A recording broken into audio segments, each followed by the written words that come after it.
Hey guys, welcome back to my YouTube channel. The topic for today's video is how you can get items on Temu app. Guys, the process is very easy. You just have to follow me step by step and do not skip the video.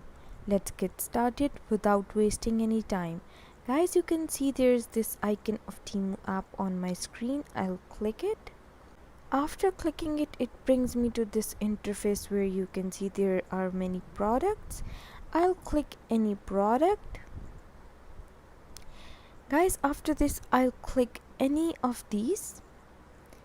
For example, I selected this and I added into my cart. Here I have options of color and quantity. I can increase the quantity by clicking the plus sign, or I can decrease the quantity by clicking the minus sign. Guys, then I can select the color I want, for example black, red, green, gray, or black plus gray. Guys, after this I'll click on add to cart, and this is an easy option how you can get items on Temu app.